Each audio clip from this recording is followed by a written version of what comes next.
There's no easy walk to freedom anywhere, and many of us will have to pass through the valley of shadows of death again and again before we reach the mountaintop of our desires. Nelson Mandela. Good afternoon, Professor Sander and friends.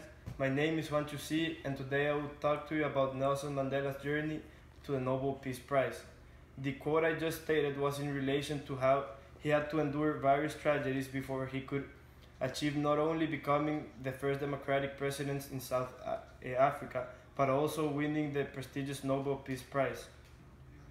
Although Nelson Mandela faced many setbacks including prison, early death of his father, and expulsion from his high school, his will to help the people of his country led him into becoming president.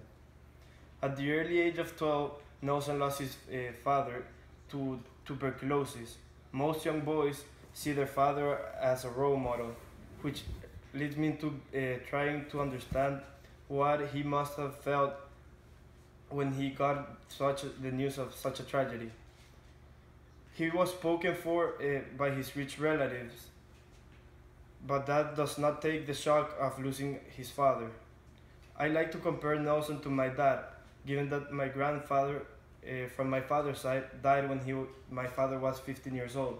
That did not stop my dad from going on and turning into both a role model and a successful businessman.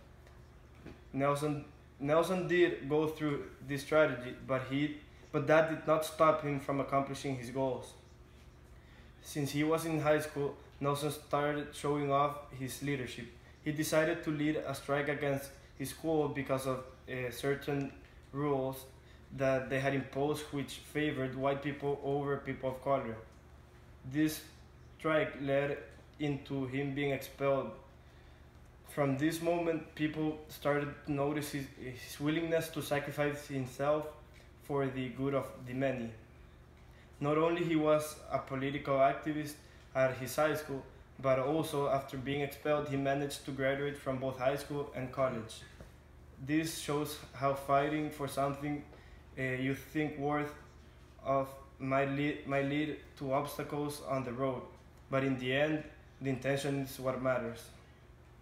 Sometime after he graduated from his university, he became deputy president of the African National Congress. Here, his road to success seemed imminent, given that he was accused of treason for trying to impose beliefs about African Americans, which are not respected by the rest of the Congress. This led into him being thrown in jail for 27 years. One would think that 27 years in jail would not only destroy what the condemned is trying to achieve, but also that he would lose faith in humanity. This not only led Nelson to writing secret letters with the cleric, who then managed to get him out of jail after 27 years. It's true that he was a prisoner, but he wasn't where his story would. This isn't where his story would end.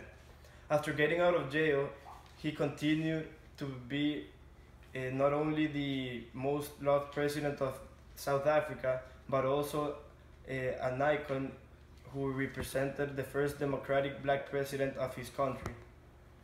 As president, he brought equality to both.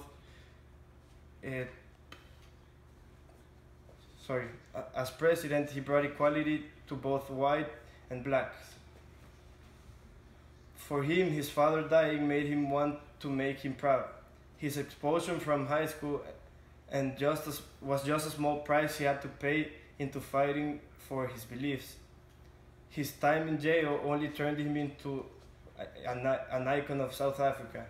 All these obstacles could not stop him from winning the Nobel Peace Prize. Rest in peace, Nelson.